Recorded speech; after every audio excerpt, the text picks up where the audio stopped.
कहानी की शुरुआत में हमें दो लड़कियों को दिखाया जाता है जिनका नाम हंटर और बेकी था। ये दोनों लड़कियां 2000 फीट ऊंचे एक टावर पर फंसी हुई थी। इनके फोन्स में नेटवर्क भी नहीं था, इसलिए वो दोनों किसी को कॉल करके मदद भी नहीं मांग सकती थी। इससे भी बुरी बात ये थी कि ये टावर एक रेगिस्तान के बीचों बीच था, इसलिए आसपास किसी का उन्हें देख पाना भी मुश्किल था। और तो और अगर इन दोनों में से कोई नींद लेने की कोशिश करती तो गिद्ध इनके पास आकर इनके मांस को खाने लगते। अब ये लड़कियां इस टावर पर कैसे फंसी और क्या ये इस टावर से बच पाई या मारी गई, चलिए देखते हैं हमारी आज की इस कहानी में। तो कहानी की शुरुआत में बेकी अपने हस्बैंड डैन और अपनी सबसे अच्छी दोस्त हंटर के साथ माउंटेन क्लाइंबिंग कर रही थी। तभी डैन को एक छोटी सी केव दिखती है जिसमें वो अपनी ग्रिप बनाने के लिए उसमें हाथ डाल देता है। लेकिन अचानक ही उस केव में से एक पंछी बाहर निकलता है, जिसकी वजह से डैन अपना बैलेंस खो देता है और नीचे गिरने लगता है। लेकिन सेफ्टी वायर से बंधा होने की वजह से वो बच जाता है। यहाँ पर डैन माउंटेन को पकड़ने की कोशिश करता है। हंटर और बेकी उसकी मदद करने के लिए उसके पास आ ही रही थी कि तभी डैन की सेफ्टी वायर टूट जाती है और वो नीचे गिरकर मर जाता है। यहाँ से सीन प्रेजेंट में 1 साल बाद दिखाया जाता है, जहाँ बेकी आज भी उस इंसिडेंट में मरे अपने हस्बैंड को याद करके बहुत दुखी थी। वो काफी ज्यादा ड्रिंक करने लगी थी, जिससे वो डिप्रेशन में थी। उसकी इस बात से उसके फादर जेम्स उसको लेकर काफी परेशान थे। वो बेकी को उस इंसिडेंट से मूव ऑन करने को कहते हैं, लेकिन बेकी उनकी कोई बात मानने को तैयार नहीं थी। एक दिन बेकी अपनी लाइफ से परेशान होकर बहुत सारी दवाइयाँ एक साथ खाकर सुसाइड करने की कोशिश करती है कि तभी उसके फोन पर हंटर का कॉल आता है, जिससे वो सुसाइड नहीं करती। अगले दिन हंटर उसके घर जाती है। हंटर बेकी को उस इंसिडेंट से बाहर निकालने के लिए उसको कहती है कि उसने B67 टीवी टावर पर क्लाइंब करने का प्लान बनाया है और जिसमें तू भी मेरे साथ क्लाइंबिंग करने चल रही है। अब क्योंकि हंटर जानती थी कि बेकी को एडवेंचर प्लेसेस पर जाना बहुत पसंद था और काफी लंबे समय से उसने कोई एडवेंचर भी नहीं किया था, बेकी जो इस टाइम काफी परेशान थी, इसलिए वो हंटर को क्लाइंबिंग करने से मना कर देती है। लेकिन नेक्स्ट मॉर्निंग जब वो किचन में रखी अपनी मेडिसिन लेने जाती है तो वो थोड़ा सोचते हुए डिसाइड करती है कि वो उसके साथ क्लाइंबिंग करने जाएगी। इसके बाद हंटर और बेकी दोनों उस टावर की ओर निकल जाते हैं।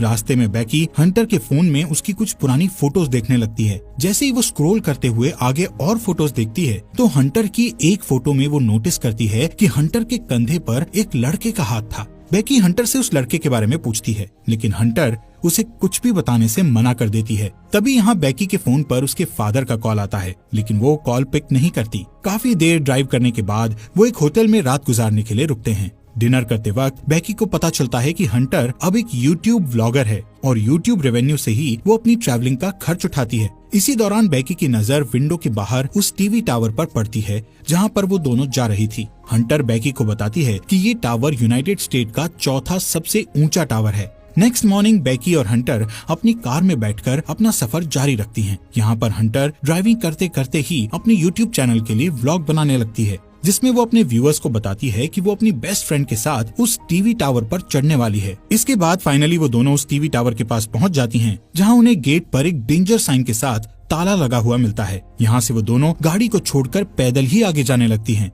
रास्ते में उन्हें कुछ गिद्ध एक मरे हुए जानवर को खाते हुए दिखाई देते हैं। हंटर इस चीज को भी अपने व्लॉग में रिकॉर्ड कर लेती है और उस मरे हुए जानवर की फोटो क्लिक करके अपने इंस्टाग्राम अकाउंट पर पोस्ट कर देती है, जिस पर उसे बहुत जल्द ही काफी लाइक्स मिल गए थे। कुछ देर बाद वो टावर तक पहुंच जाते हैं। यहाँ पर हंटर अपना व्लॉग बनाना बंद कर देती है। वहीं बेकी टावर की ऊंचाई देखकर डरने लगती है और उसे लगता है कि वो ये नहीं कर पाएगी, क्योंकि डैन के साथ हुए इंसिडेंट के बाद उसने कभी इतनी ऊंचाई का सामना नहीं किया था। लेकिन हंटर उसे उसका डर दूर करने के लिए कहती है, जिसके बाद हंटर सेफ्टी रोप को उसकी कमर से बांधकर टावर के ऊपर चढ़ना शुरू कर देती है। ये पूरा टावर काफी पुराना हो चुका था, जिस पर बुरी तरह से जंग लगी हुई थी। इस टावर की सीढ़ियाँ हिल रही थी और नट बोल्ट भी काफी लूज हो चुके थे। यहाँ पर ये दोनों काफी ऊपर तक चढ़ चुकी थी कि तभी बेकी के हाथ से सीढ़ी का एक पुराना हिस्सा टूटकर नीचे गिर जाता है, जिससे बेकी थोड़ा डर जाती है। लेकिन वो हिम्मत करके फिर से उस टावर के ऊपर चढ़ने लगती है। ऐसे ही धीरे धीरे वो आधे टावर तक पहुंच जाती है,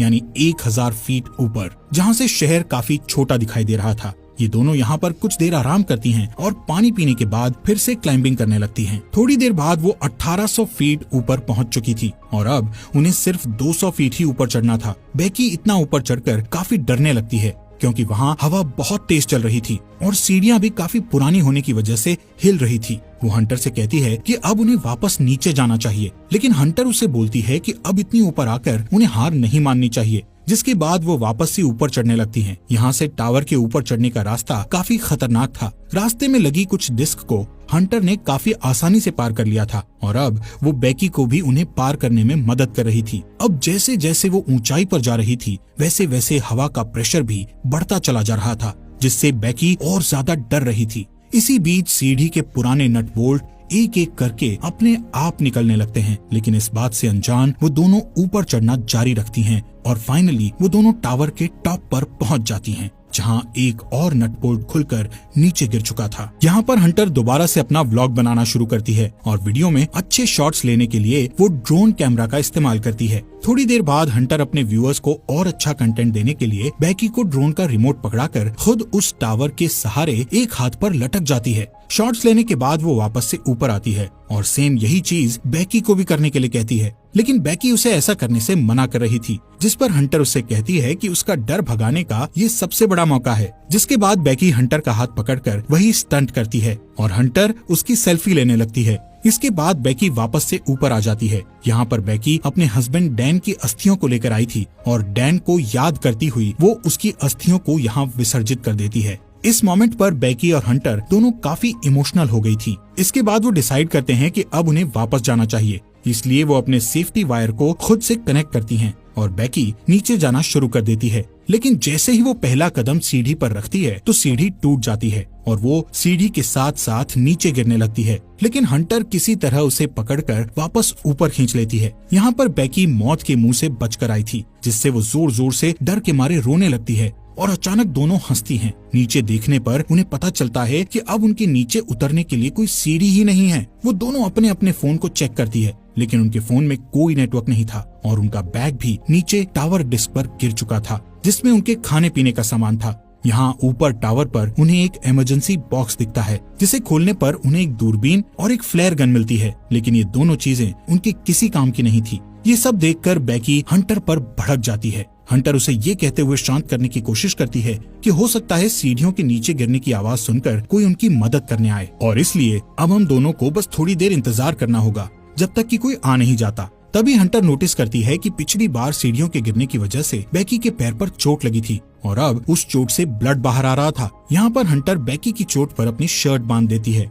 कुछ समय बाद बेकी हंटर से पूछती है कि उसने व्लॉगिंग क्यों शुरू की, जिस पर हंटर गलती से डैन का नाम ले लेती है, जिससे बेकी के मन में हंटर के प्रति शक बैठ जाता है। कुछ देर बाद हंटर अपना फोन चेक करती है, जहां उसने कुछ देर पहले अपनी सोशल साइट पर एक मरे हुए जानवर की फोटो अपलोड की थी, जिससे उन्हें एक आइडिया आता है कि वो अपने फोन पर एक हेल्प मैसेज टाइप करेंगे और उस फोन को रस्सी से बांधकर नीचे लटका देंगे, ये सोचकर कि शायद नीचे जाने पर फोन में सिग्नल आ जाए और उनकी पोस्ट अपलोड हो जाए। हालांकि उनकी ये कोशिश नाकामयाब हो जाती है। इसके बाद उन्हें लगता है कि जरूर जमीन पर तो नेटवर्क होगा ही, इसीलिए वो उस फोन को अपने जूते में डालकर उसके चारों ओर अपनी जुराबें फंसाकर जूते को नीचे गिरा देती हैं। यहाँ टावर पर अचानक बेकी का ध्यान हंटर के दूसरे पैर पर जाता है, जहाँ 143 का टैटू बना हुआ था, जिसे देखकर उसे याद आता है कि उसका हस्बैंड डैन हमेशा उसे आई लव यू कहने के लिए 143 कोड का इस्तेमाल करता था। लेकिन बेकी इस चीज को भी इग्नोर करके इस टावर से नीचे उतरने के लिए कोई और आइडिया सोचने लगती है।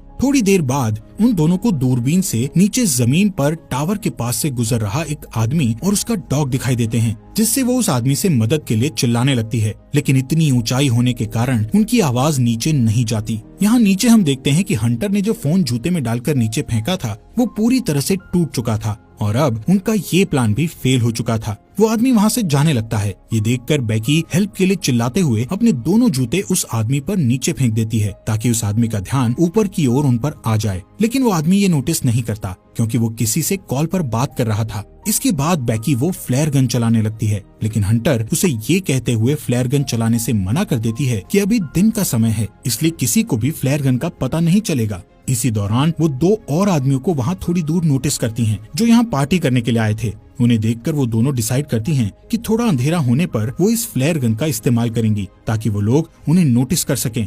कुछ देर बाद रात हो जाती है और बेकी फ्लेयर गन का इस्तेमाल करती है, जिससे वो दो आदमी उन्हें देख लेते हैं। यहाँ पर बेकी और हंटर अपने हाथ हिलाते हुए और जोर जोर से चिल्लाकर उनसे मदद मांगने की कोशिश करती है। इसके बाद वो दोनों दूरबीन से देखते हुए नोटिस करती है कि वो दोनों आदमी हंटर की कार के पास जा रहे थे, जिसे देखकर दोनों खुश हो जाती है। लेकिन उनकी मदद करने के बजाय वो आदमी उनकी कार को चुराकर वहाँ से भाग जाते हैं। ये देखकर वो दोनों काफी दुखी हो गई थी और अब उन्हें जल्दी से कोई नया आइडिया भी समझ नहीं आ रहा था कि अब वो क्या करे। यहाँ पर बेकी हंटर से उसके पैर के टैटू के बारे में पूछ ही लेती है, जहाँ हंटर ये रिवील करती है कि उसका डैन के साथ 6 महीने तक अफेयर रहा था। इसके लिए वो उससे माफी मांगती है कि उसने उसके हस्बैंड के साथ हुकअप करके काफी बड़ी गलती करी। हंटर बताती है कि डैन उसे अच्छा लगता था और वो उससे प्यार भी करती थी, लेकिन डैन बेकी से ज्यादा प्यार करता था, इसलिए उसने जल्दी ही डैन से ब्रेकअप कर लिया था। बेकी ये सुनकर और भी ज्यादा डिसअपॉइंट हो जाती है कि उसकी बेस्ट फ्रेंड और उसका हस्बैंड दोनों ही उसे चीट कर रहे थे। अगली सुबह बेकी फोन चेक करती है, जहां उसे पता चलता है कि इस टावर पर चढ़े उन्हें 24 घंटे बीत चुके हैं। अब क्योंकि उन्हें काफी भूख और प्यास भी लग रही थी, इसलिए हंटर डिसाइड करती है कि वो नीचे डिस्क पे जाके अपने बैग को लेकर आएगी, जिसके लिए वो सेफ्टी रोप को टावर से बांधकर नीचे उतरने लगती है। लेकिन डिस्क से थोड़ी दूर पर वो रस्सी छोटी पड़ जाती है, जिससे हंटर उस बैग तक नहीं पहुंच पाती। अब उसके पास कोई और चारा नहीं था, इसलिए हंटर अपने साथ बड़ी रस्सी खोलकर उस पर लटककर जंप लेते हुए डिस्क पर कूद जाती है। वो बैग को उठाकर उसमें से पानी की बोतल निकालकर पीने लगती है। इसके बाद वो अपनी सेल्फी स्टिक की मदद से बैग को रस्सी से लटका देती है और खुद भी कूदकर उस रस्सी को पकड़ लेती है। तभी बेकी उसे ऊपर खींचना शुरू करती है। यहाँ पर हंटर भी ऊपर चढ़ने लगती है और वो बस ऊपर पहुँचने ही वाली थी कि तभी उसके हाथ से रस्सी फिसल जाती है, जिससे वो तेजी से नीचे गिरने लगती है।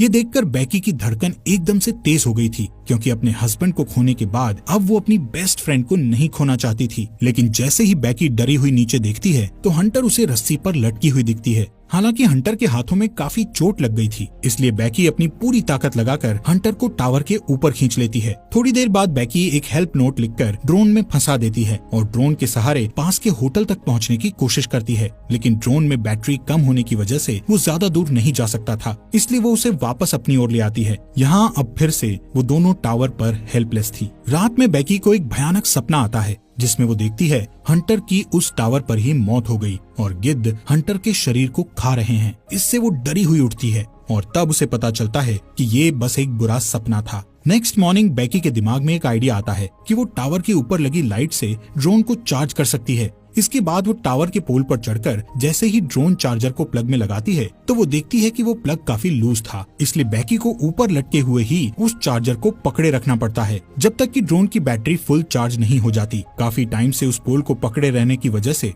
बेकी के हाथ धीरे धीरे करके सुन्न पड़ने लगे थे और इससे भी बुरी बात ये थी कि अब यहाँ पर काफी सारे गिद्ध आकर उस पर अटैक भी कर रहे थे, जिससे बेकी के हाथों से बैग नीचे गिर जाता है। थोड़ी देर बाद वो ड्रोन की बैटरी फुल चार्ज हो जाती है, जिससे बेकी नीचे आ जाती है।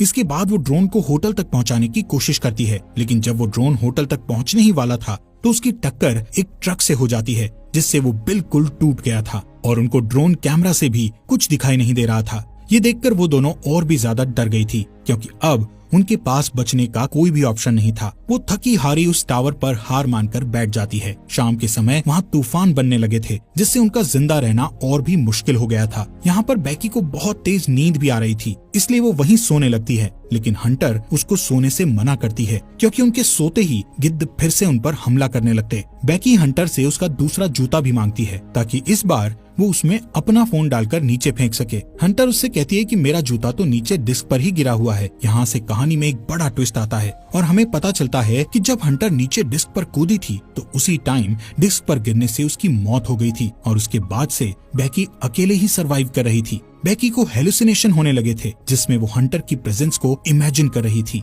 रात में बेकी तूफान में सरवाइव करने के बाद अपने फादर के लिए एक वीडियो मैसेज रिकॉर्ड करती है, जिसमें वो बताती है कि वो वापस घर आना चाहती है। वहीं दूसरी ओर उसके फादर जेम्स भी उसको लेकर बहुत परेशान थे। अगले दिन जब बेकी इस टावर पर सोई हुई थी तब एक गिद्ध आकर बेकी की चोट पर से उसका मांस खाने लगता है, लेकिन अब क्योंकि बेकी को काफी भूख लग रही थी इसलिए वो उस गिद्ध को जोर से पकड़कर टावर के मेटल से उसे जान से मारकर खाने लगती है, जिससे उसमें थोड़ी जान आती है और वो रस्सी के सहारे नीचे डिस्क पर उतरती है, जहां हंटर की डेड बॉडी पड़ी थी। इसके बाद वो अपने डैड जेम्स को मैसेज करती है कि वो इस टावर पर फंसी हुई है और अपने फोन को हंटर के जूते में डाल देती है, लेकिन इस बार वो उस जूते को हंटर की डेड बॉडी में घुसाकर उसकी डेड बॉडी को नीचे फेंक देती है। इसके बाद रात में उसके फादर जेम्स को बेकी का मैसेज मिलता है और वो जल्दी से पुलिस को कॉल करके वहाँ टावर तक पहुँचता है। अब जैसे ही वो उस टावर तक पहुँचता है तो देखता है कि पुलिस एक डेड बॉडी को कवर कर रही थी। ये देखकर उसे लगता है कि ये उसकी बेटी बेकी की डेड बॉडी है जो जिंदा नहीं बच पाई।